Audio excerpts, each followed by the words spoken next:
What's going on, guys? It's Foxden. In today's video tutorial I will be showing you how to install retroarch on the latest OFW 16.0.0. This does work on the latest firmware. If you're on a lower firmware, it will also work on a lower firmware.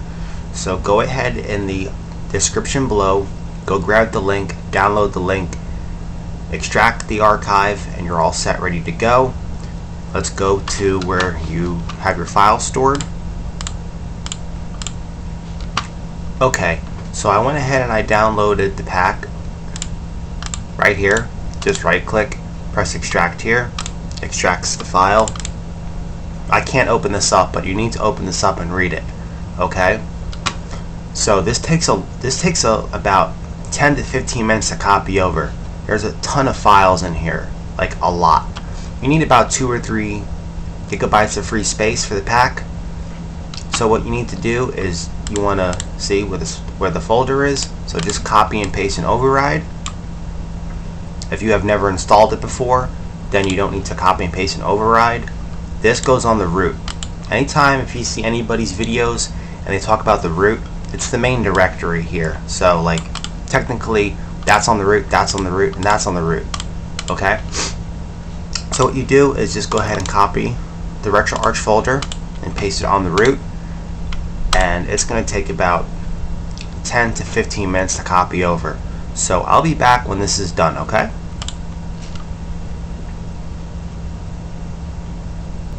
Just wanted to go over something real quick while that's getting the files all set, ready to be on the micro card. Everything that you need is in this pack. Everything. You don't need to download any add-ons or try to tinker with files or whatever. Everything, you know what I'm talking about. Everything is on here. There's no ROM on the card. There's just all the files that you need to get everything all set and working. You have to get those files yourself. Everything's preloaded and pre-configured for things. I don't know what the compatibility mode's in 16. I tried it. I tried Sega in it and it worked fine. No problems, no glitching or whatever. But it varies. You know, if you want to try to play N64, it's not going to work. The handheld's not powerful enough, doesn't have enough RAM options to play N64. But if you wanted to play N64, I highly recommend installing Android on the handheld. It will be a little bit better. Instead of getting like 10 to 12 FPSs, you might get like 15 to 20, but it's still going to lag. The audio's still going to be really bad. I have a dual boot setup and I use it from time to time. It's okay, but I have a Steam Deck, and if you wanted to play N64, those files work a little bit better. There's not really any problems with them. There's a little bit here and there, but I'll give you an example. If you wanted to play 007 on the handheld, it's not going to work. I mean, it will work, it will load, but you're going to get like maybe 2 or 3 FPS. It's really slow and really bad for N64 files. It's not good. So if you want to do Sega, if you want to do older handheld versions, that works fine. You know, those ones work fine. You know, Sega works fine, Atari works fine. You know, the mean people, their systems work fine on here. They run very well. So that's about it. When this is done copying over, it takes a very long time because there's like, I think like 20 or 30,000 individual little tiny files, and it just takes forever to copy onto the micro card. So I'll be back when that's done. Just want to go over that with you real quick. Okay, so it took about 10-15 minutes to copy over the files. I guess maybe depending on your PC or whatever, they might go faster, you know, also on your SD card and your card reader. So okay, go ahead and eject the micro card, put it into the handheld, and I'll meet you on the other side. Before we jump on the handheld, I want to show you something real quick. Okay, so if you want to add more files, LOL, you want to open up the retroarch folder, then you want to open up downloads. See how that's named Sega? You would just right click a folder and you'd make a new folder and call it, you know, whatever kind of system it is. And if you look inside of this folder, I made a folder called that, and I have it this way, alphabetized, so in case I'm looking for a certain file I want to run, I can do that.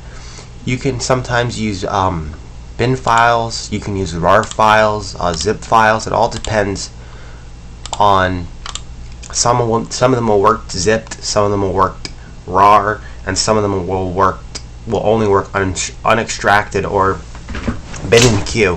So I recommend, if you're having a problem with a certain system, look up for retroarch what type of file it uses. Sometimes it can't use zipped files, it can only use unzipped files. So let's go back on the system. Okay, now I've never ran the retroarch on dock mode before. I don't know if you're going to be able to see any of the file play, but we're going to go ahead and try. So what you need to do is perform a title override. You want to hold down the right trigger on your controller, then press A, then press A one more time. Very important that you perform that title override to give it full RAM mode, otherwise it's not going to work. Now we have to find the retroarch file here. Okay, going to go ahead and press A on it. This is the latest version. As far as I know, there's no other versions of the retroarch out. I got this a few months ago and it works on all the firmware so far. So we want to open that up. Okay, and as you can see, it loaded. So what we're going to do is we're going to give it a try. I don't know if we're going to get any sound or not, or whatever. So you want to go to, for an example, you want to go to load content, I believe. Give me a few minutes here. We're going to go to downloads, then we're going to open up Sega, then we're going to open up ROMs. So we're just going to pick any game here. So we'll try to run this. Then you want to find the core. The core is the system, very important. Don't press on this, obviously it's not going to work. You want to look for whatever it's called. So Sega would be under Sega. And it's a Sega Genesis, so I know that this one should work. It might not work. If it doesn't work, then we're going to have to go back and try a different core. So we're going to open that up and see if it runs. And as you can see, it does work.